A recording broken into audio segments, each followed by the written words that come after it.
चमत्कारी। हनुमत लीजय खबर हमारी, विंध्यवासिनी तो ही पुकारी। प्यारी कब कला हो दीजय आशीर्वाद।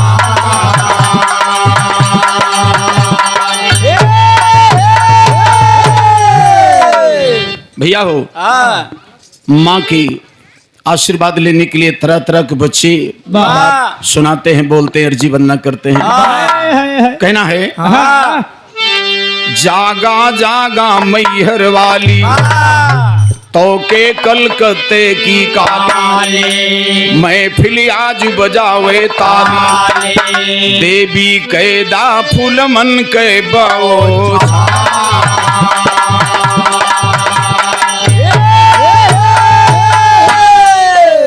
करा फूल के बौछारा छोड़ा मैहर करियाना। आई के बास करा जी भे पे ढारा साचे मागाना। हरे भगवती मैहर वाली हमका दैदा बरदाना। अमर कई दिहु आल्हा का उदन की तेगा निशाना। तोहरे देह से बज्जर होई गे सिरसा गढ़ के मकाना।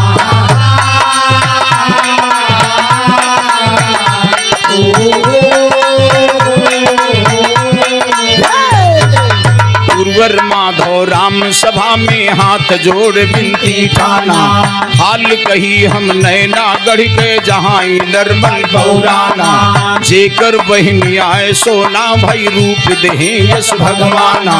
चेहरा जैसे दामिन दम के करी कहाँ ले बायाना।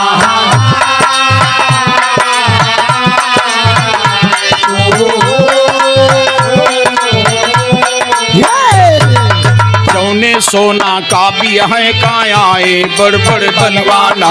क्यों ना भावर कह पाई सब नैना गढ़ में गए बाना।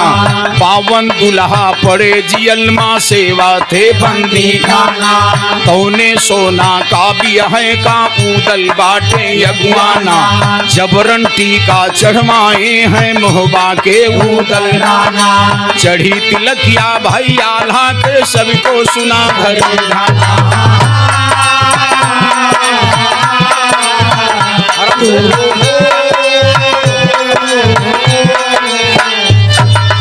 यही बीच में गाई सुनला सोनमती के बायाना।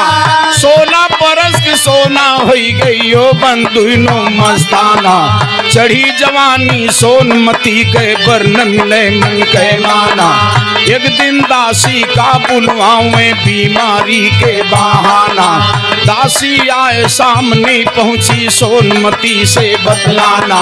सोना कहाँ सुना मोर कोइया जानो को बिगे भगवान।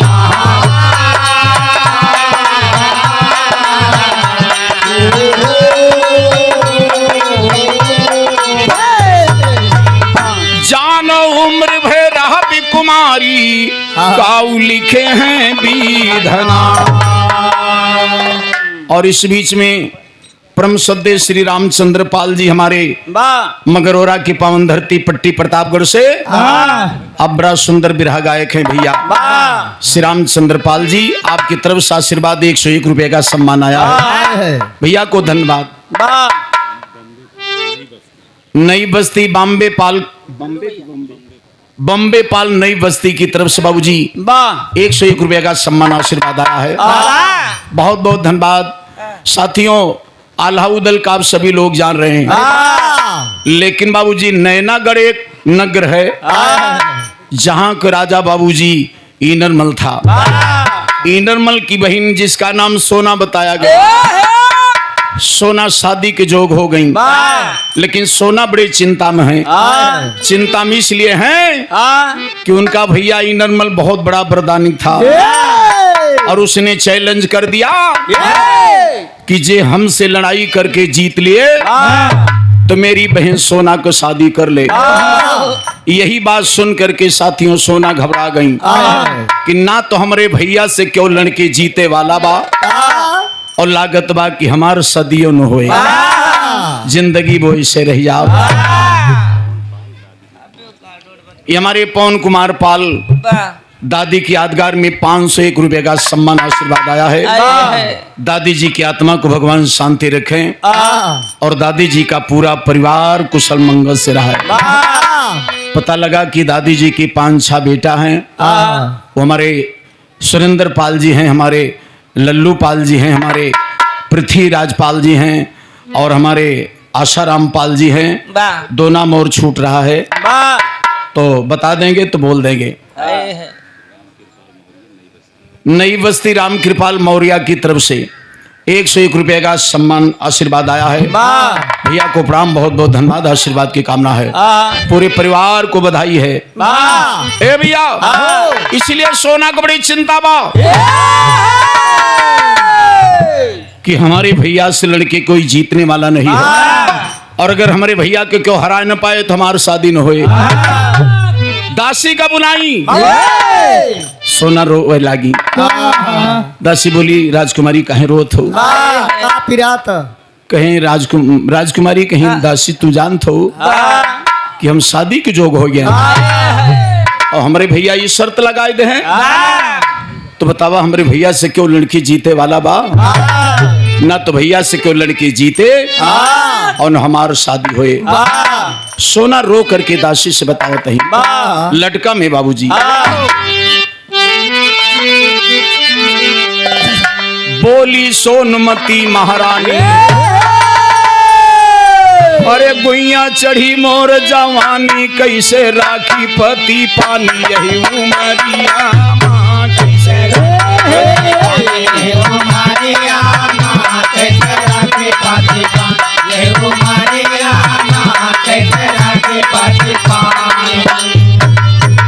गुइया तू से काओ बताई, हर रतिया ला गई ना यो भाई, करवटी दल बदल रही जाई, हमको ठरिया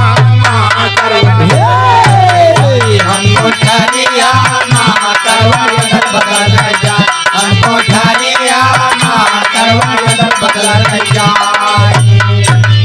छाए अंग अंग में काला सखी हो गयन जवान, बाटे दहिया से उधिरान सी नगरिया बाटे नगरिया बाटे दहिया से उधिरान सी नगरिया बाटे दहिया से उधिरान।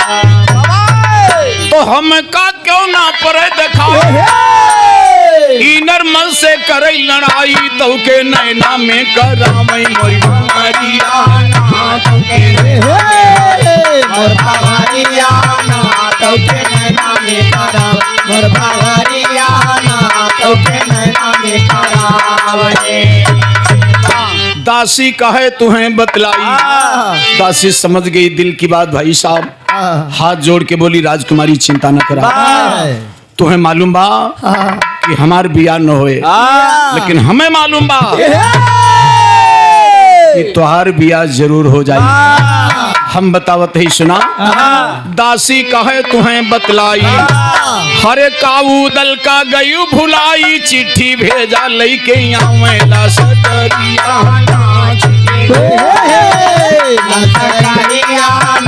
चिट्ठी भेजा लइके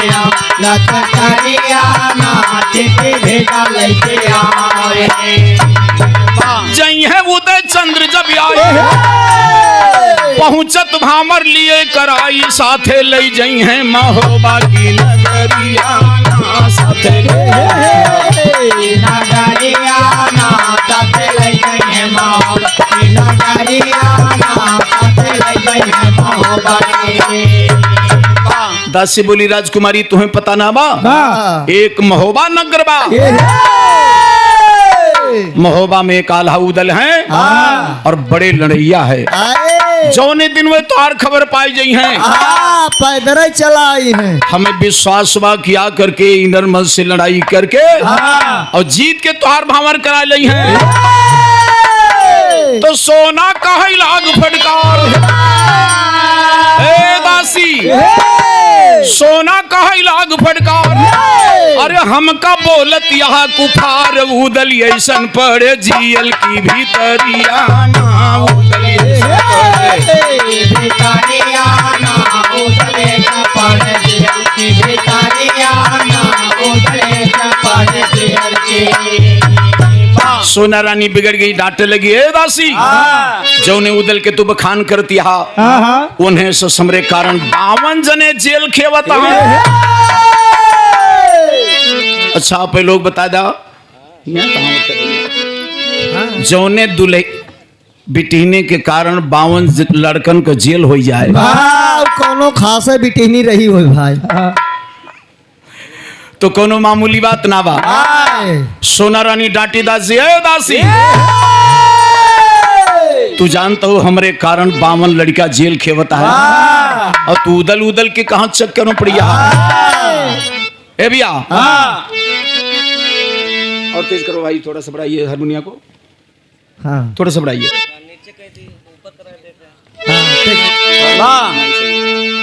ये हमारे सुरेश कुमार बिंदु, नई बस्ती, पंकज लाइट वाले 201 रुपए का सम्मान। ये जो लग रहा है क्या बहुत बढ़िया भैया, संपर्क करिए शादी विवाह हमारे पंकज भैया से। पहली टाइम ज्यादा आधा छूट रहे। अच्छा नहीं कुल न बतावा जे बुक करे कर दे बुक करे। पंकज भाई लाइट वाले 201 रुपए का सम्मान है। हमारे उमेश पाल पूरा जुझार राय के पावन धरती से बाबूजी 200 रुपए का सम्मान है। भैया को बहुत बहुत धन्यवाद, आशीर्वाद की कामना। ये हमारे सुरेश कुमार बिंद की तरफ से 51 रुपए का सम्मान है। पंकज लाइट वाले की तरफ से 201 रुपए का सम्मान रहा। ए भैया सोना का ही लाग फटकार, और हमका बोलत यहाँ कुफार उदल ऐसन पड़े जियल की भीतरिया।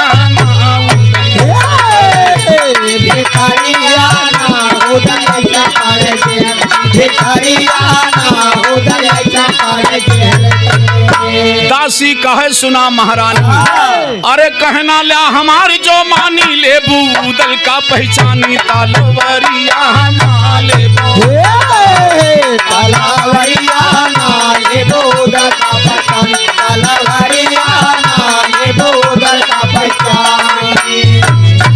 तू का बोलत नहीं न बोली। ए राजकुमारी तू का बोलत नहीं न बोली, अरे नैना फुकी है जैसे होली लई जई है सजा के डोली सासुररिया माले चतुररिया नाले सजा के डोली, चतुररिया नाले सजा के डोली। जौनी साइड करे चढ़ाई, अरे जई है बड़े बड़े थर्राई जाए इनर के भूलाई होशियारिया ना जाए, होशियारिया ना जाए इनर के भूलाई, होशियारिया ना जाए इनर के भूलाई। तो बेदुल घोड़ी है प्रधारी, अरे जन पे उदल करे सवारी दई है निर्मल का मारी रण भीतरिया ना गई है, रण भीतरिया ना गई है निर्मल का मारी, रण भीतरिया ना गई है निर्मल का मारी। दासी यही किस्म बतलान बहुत समझाइस भैया। राजकुमारी मान लिया तो हर बिया भंवर कराए पई हैं तो वही उदल कराए पई हैं। दासी यही किस्म बतलान, अरे सोना सोचे दिल दरमियान चिंता रानी के सामान याही अरियाना चिंता रानी के सामान, चिंता रानी के सामान। तो हथवा मीज रहे पछताई, और लेट गई अंटा पर जाई सुनना रात के बताई अब खबरिया ना सुनना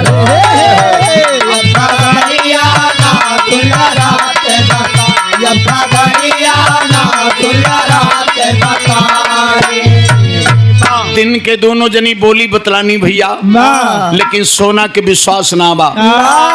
जब शाम हुई बाबूजी दासी अपने अंटा पर, सोना अपने अंटा पर, लेकिन जब रात में लेटी भोजन पानी कह के अब देखा सोना रानी रात में सपन देखत नहीं, सपन वह देखत नहीं भैया जौन दिना में दोनों जनी बोले बतला रहा।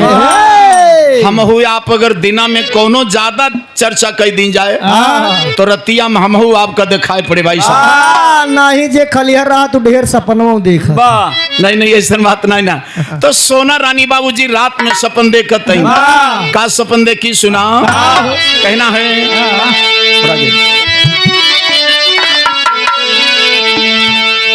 और लेट गई टाप गई हैं लेट गई टाप गई हैं यहाँ रानी रतिया में देखें सपनवा ना भैया रे।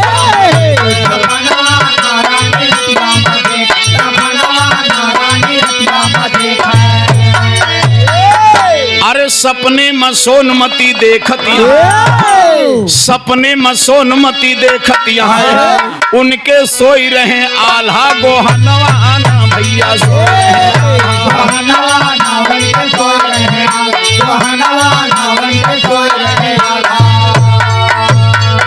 अरे महोबा की आल्हा बगलिया में सोई गए। अरे रानियों के लूटे मनवा ना भैया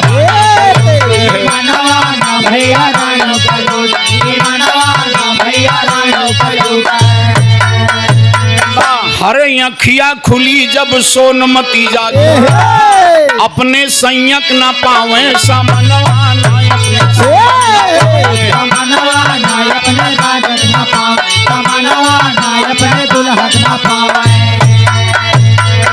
अरे बैठी पलंग पे लागी है पछिता हमरे पोंछ लिहा आँख कैया जनवा ना हमरे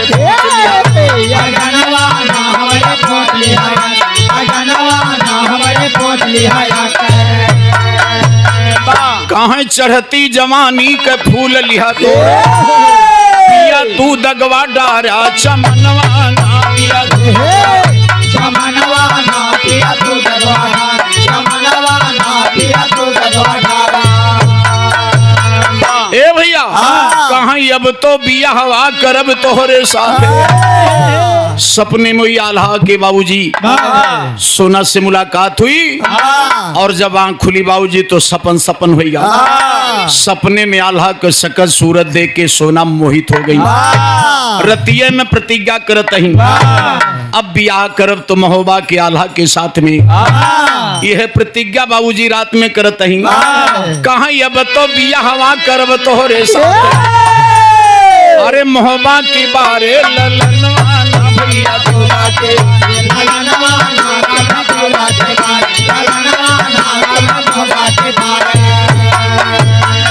कहाँ सिंदूर डाल दे ब्या मागी भरी जाए नाय जिंदगी भर देव नया जनवा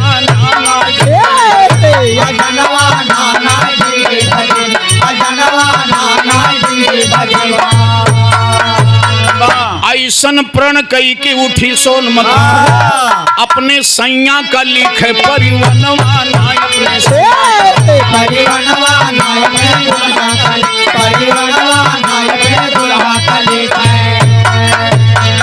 अरे चिट्ठी लिखई अपने सैया का सोनमती अरे गई जहाँ बैठा सुगनवा ना भैया सुगनवा ना भैया गई जहाँ बैठा सुगनवा ना भैया गई जहाँ बैठा।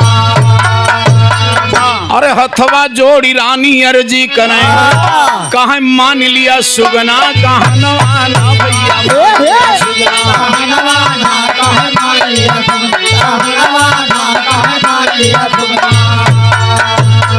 रात में जब चौंक उठी साथियों तो तुरंते बाबूजी आल्हा उदल के नाम से चिट्ठी लिखे लागी और उनको विश्वास हो गया कि नहीं वास्तव आल्हा उदल बड़े लड़ैया है। एक तो सुगना पाले रहे साथियों वही सुगना के समझावत ही कि मुन्ना ही हम चिट्ठी लिखते ही तुम्हें एक महोबा पहुंचावे पड़े। तो का लिखते ही बाबूजी हाय परिवनवा लई के नाम परिवनवा लई के नाम जा महोबा का सुगनवा परिवनवा लई के नाम जा महोबा का सुगनवा परिवनवा लई के नाम जा महोबा का सुगनवा परिवनवा लई के नाम परिवनवा लई के नाम जा महोबा का सुगनवा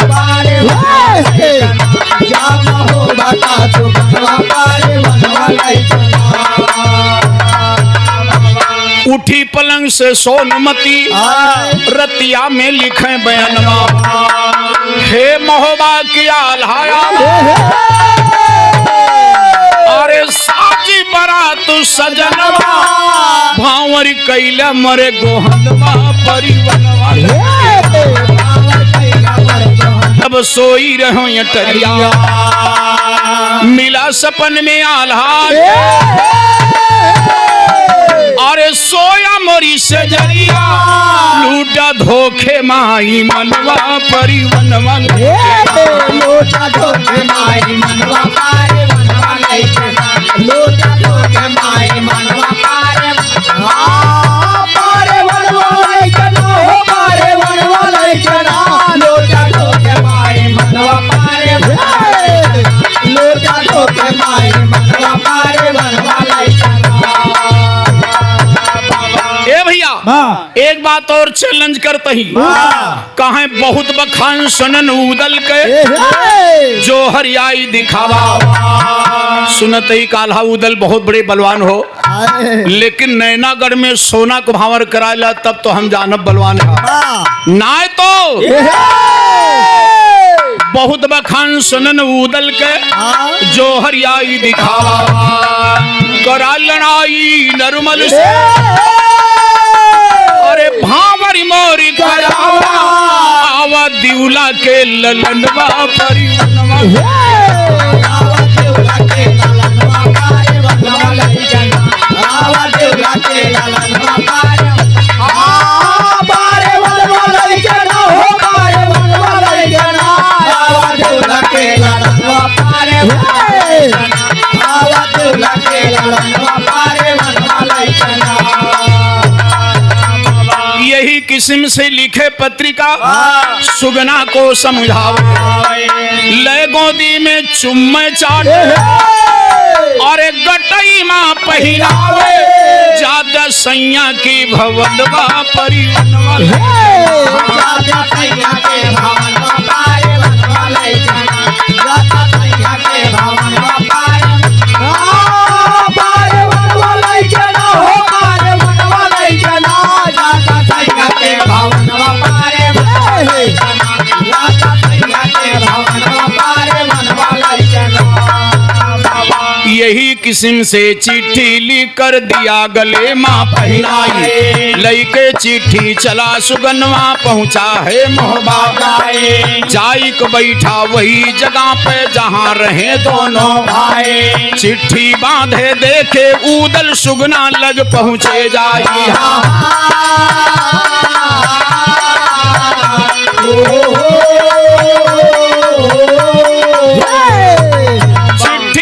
उदल सुगना ले पहुँचे खोल पत्रिका पढ़े लगे तब चेहरे पे लाली छाई चिट्ठी लेके उदल पहुँचे जाए पर मालिक लग जाई हाथ जोड़ के किया दंडवा चिट्ठी आगे बढ़ाई उदल कहें कि दादा चिट्ठी नैनागढ़ से आई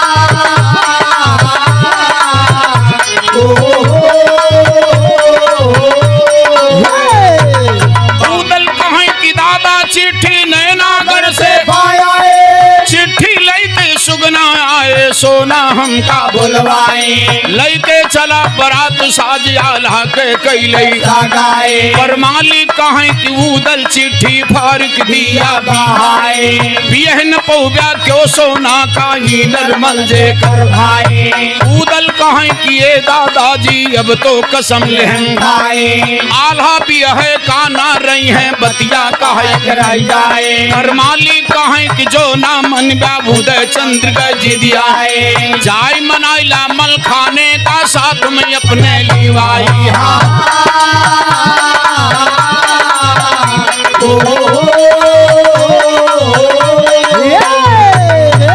अगर चले मल खान तो बेटा निधर करा चढ़ाई देवी कैदा फूल मन के बो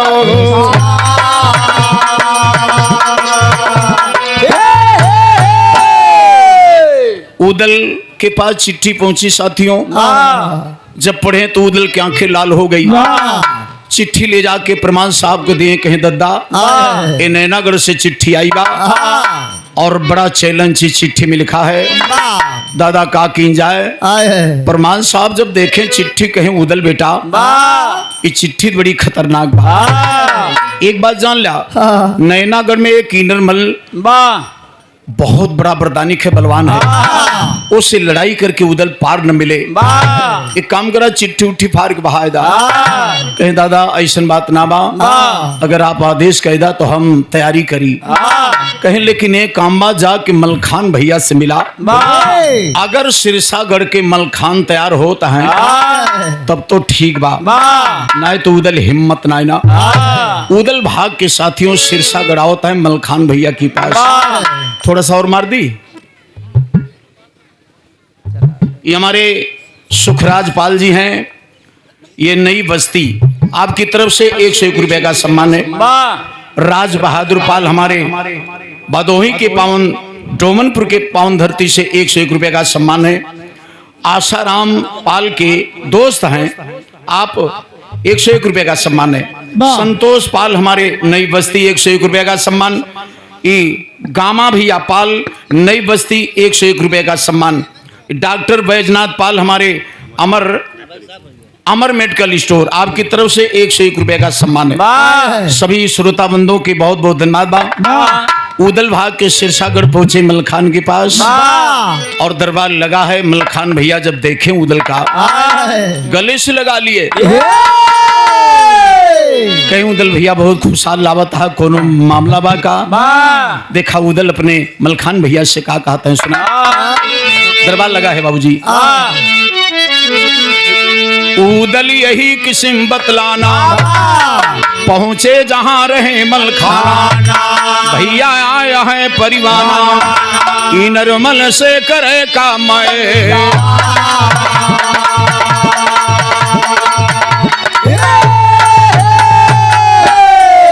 नैनागढ़ के नरमल से करे बाटे बोला भैया मलखाना हम जल्द बरतिया सजवाए। लईकी चला बारात साजिया के कैले जागाए। कहा थे मलखाना है उदल जाए से की भोलाए। रक्त बीज के अवतारिक बा नरमलियस बलदाई। एक बूंद जब खून गिरे तो लाख नरमल हो जाए। कैसे कैसे लड़बे उदल जाप समरमा चकराई।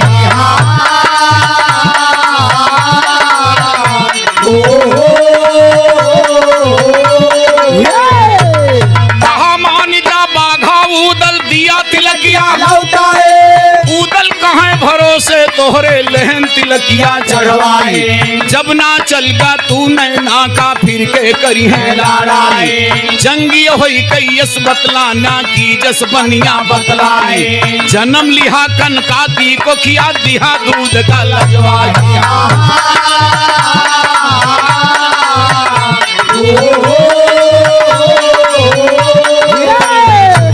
वापस तिलक करब ना भैया करब भवैया हम गाए। झुका गर्दना बाटे चाहे काटिक दिया बहाए।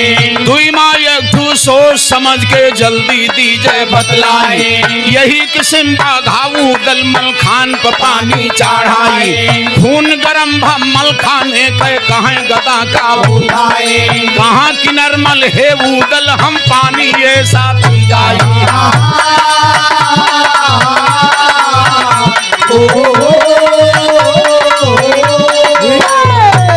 कहाँ की नरमल है उदल हम पानी ऐसा पी जाए।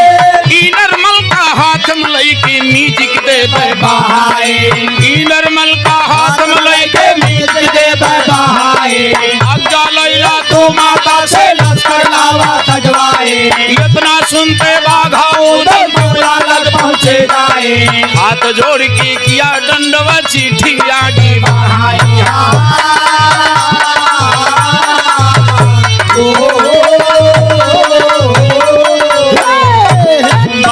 मलखान साफ इनकार कर दिए उदल। खबरदार नाव लिया तो ये चिट्ठी फाड़ के भाईदा मुन्ना।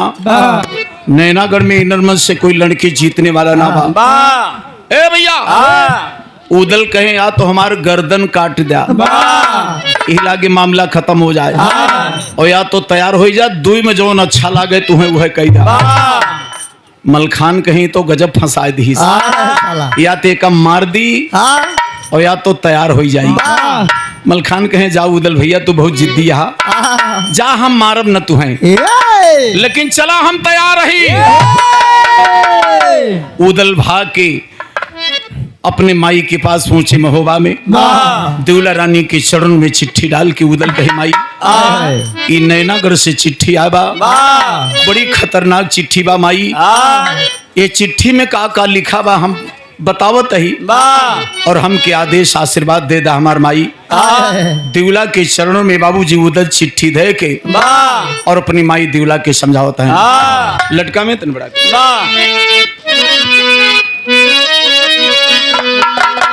उदल बोले हैं कर जो अरे माता ताका हमारी और चिट्ठी पायन बड़ी कठोर हमका दैगा सुगना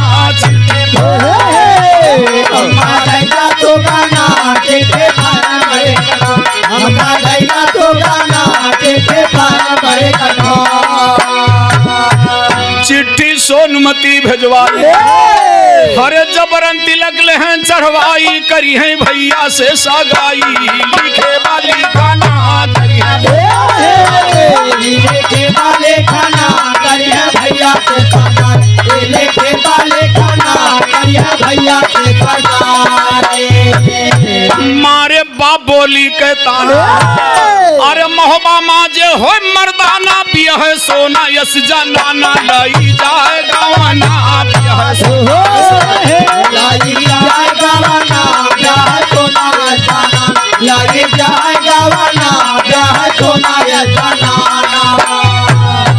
तो सुन के चिट्ठिया की बोले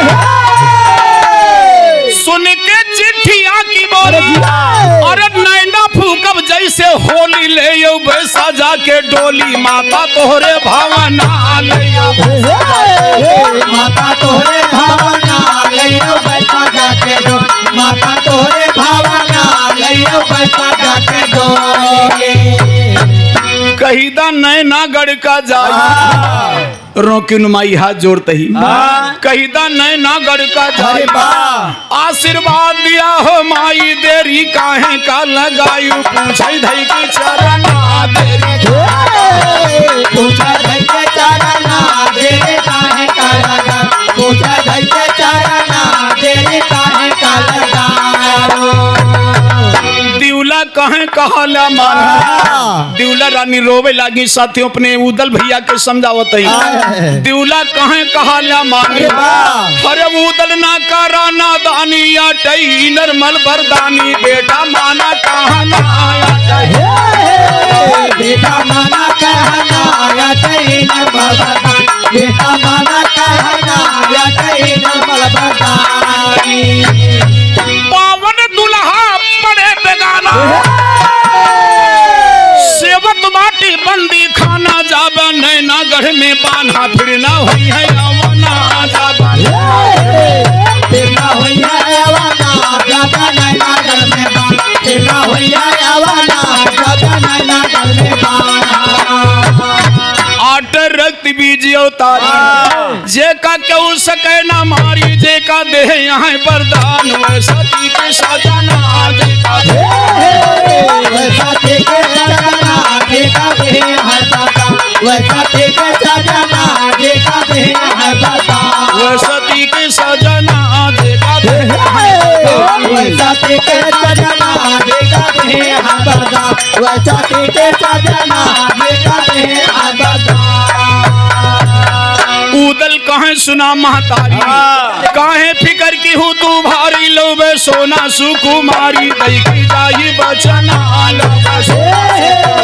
जाए बचना लोबे सोना सुकुमा कैसे जाए बचना लोबे सोना सुकुमा तो जई है हमारे हाथ मारो माता ही नरमल सरदारा खाली परे नाही वारा जो लिखे हैं विधना खाली जो लिखे हैं विधना खाली परे नाही वारा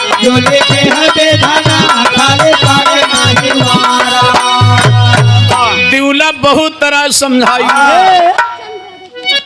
वाह रूपचंद यादव इसी रूपचंद यादव इसी ठनेपुर के पावन धरती से 101 रुपए का सम्मान है। आए हैं। भैया को बहुत बहुत धन्यवाद, बहुत आशीर्वाद की कामना है। राजेश पाल जी हमारे फत्तूपुर के पावन धरती से 101 रुपए का सम्मान बा। भैया के बहुत बहुत धन्यवाद, आशीर्वाद की कामना है। आए हैं। ये हमारे राजेश जी हैं जो ये ग्लोबल फर्नीचर हाउस, आए हैं। इनके भैया यहाँ भैया तमाम सामान मिला था। हम वाह ये लिखता है कि हमारे यहाँ बेड, सोफा सेट और टेबल, अलमारी, कुर्सी, मेज आज तमाम घर के सामान बाबूजी इनके यहाँ मिलता। आप लोग संपर्क करके भैया से खरीदने का काम करेंगे। बहुत बहुत धन्यवाद, आशीर्वाद की कामना है। रामनाथ हमारे ठनेपुर के 51 रुपए का सम्मान है। ब्रिजलाल हमारे यादव ठनेपुर के पावन धरती से 101 रुपए का सम्मान है। ए भैया दिवला बहुत तरह समझाई। उदल बाबूजी हाथ जोड़ के बोले माई चिंता न करा, केवल एक बार आदेश दे दा। दिवला रानी रोवे लगी, कहीं भैया हिम्मत ना लेत जा। लेकिन दिवला रानी एक बार फिर रो करके बाबूजी अपने बेटा उदल के समझावत ही कि इनर मत से लड़े न जा मुन्ना। का समझावते सुने, माँ अपने बच्चों के प्रति बहुत ममता करती है। कोई ममता नहीं कर सकता साथियों। तो माँ अपने बेटे को समझा रही है ना है कहनवा माना ललन माना, कहनवा माना ललन माना, कराना इधर से मैदान, कहनवा माना ललन माना।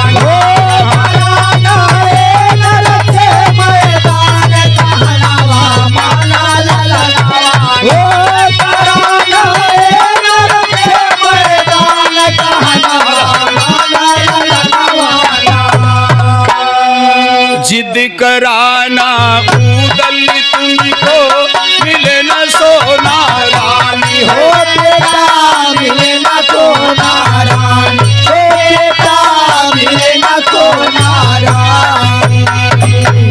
कहा न मन में जब उदल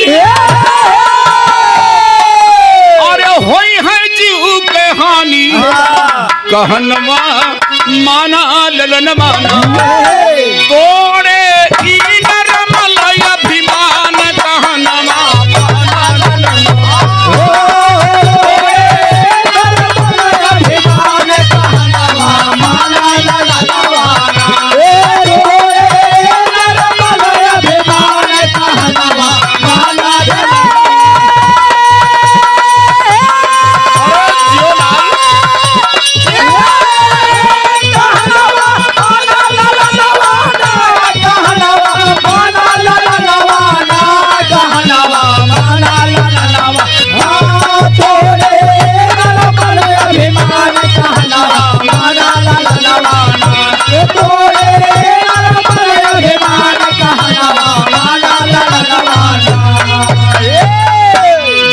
के आंखों में आंसू है साथियों। चिट्ठी हाथ में लेके देवला रानी कहीं बेटा इस चिट्ठी फाड़ के बाद हमारी हिम्मत ना लेत बा, हम आशीर्वाद दे दी कि आगिन तुम्हें झोंक दी बेटा। एक बात और समझावत है, जौने सोना के पीछे भय बड़े बड़े बेगाना हो, बेटा बड़े बड़े बेगाना हो, बेटा बड़े बड़े बेगाना। पावन दुल्हा पड़े जियल अरे सियम बंदी खाना, अरे जिया कहनवा माना ललन माना, कहनवा माना ललन माना, तिरपन तू बाटा यकुआन, कहनवा माना ललन तिरपन तो बाटा यकुआन, कहनवा माना ललन माना, तिरपन तो बाटा यकुआन, कहनवा माना ललन माना। उदल के भी आंखों में आंसू आ गया। कहे माई इतना दिल छोड़ के लू, ये तो हर बेटा उदल तरवरिया को बरदानिक बा। मलखान भैया जेकर शरीर बजरबा, आल्हा भैया जनते हो अमर हैं, काहे परेशान हो माई। उदल का आंखों में आंसू आएंगे, अपने माई दिवला रानी के समझावता है। उदल कहें आहे प्रतिज्ञा देख ली हूँ वही दिनवा हो, देख लो वही दिनवा, ओ माता देख लो वही दिनवा। अरे जौने दिन सोना का लौटे मियनमा कहनवा माना ललन माना, वही दिन लेबू तू पहचान कहनवा माना ललन लेबो तो पहचान कहनवा माना ललनवाना, लेबो तो पहचान कहनवा माना ललनवाना। रामपाल पाल हमारे कोल्हापुर की पावन धरती से राम कोला से 201 रुपया का सम्मान है भैया को धन्यवाद।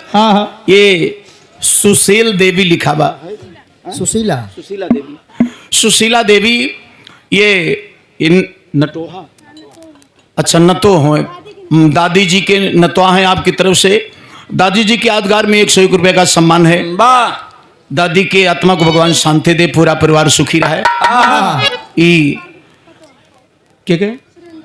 ये हमारे सुरेंद्र पाल भैया की बहू जी हैं, आपकी तरफ से भी 101 रुपए का सम्मान है। बहुत बहुत प्रणाम, पूरे परिवार को बहुत बहुत धन्यवाद, आशीर्वाद की कामना है। बाभनपुर के हमारे सत्यम पाल भैया की तरफ से 101 रुपए का सम्मान है। बहुत बहुत धन्यवाद, आशीर्वाद की कामना है। उदल के आंखों में भी आंसू आएगा, कहीं माई चिंता मत करा, वही दिन विश्वास फुरे जौने दिन सोना का डोरा लाओ।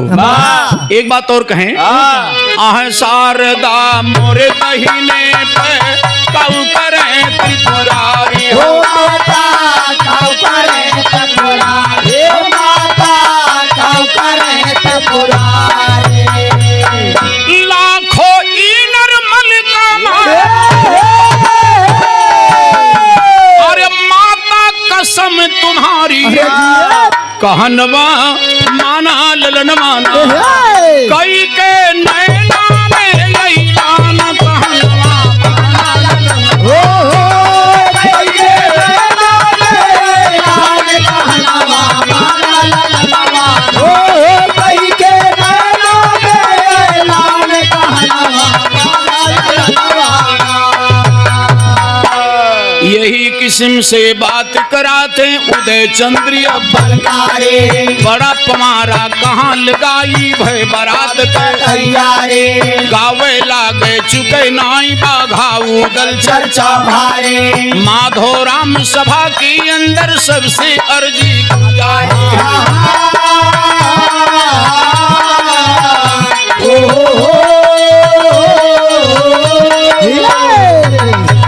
हाल कही हम नैनागढ़ के जहाँ पे चमके काटारी, इन रुमल से करे काम।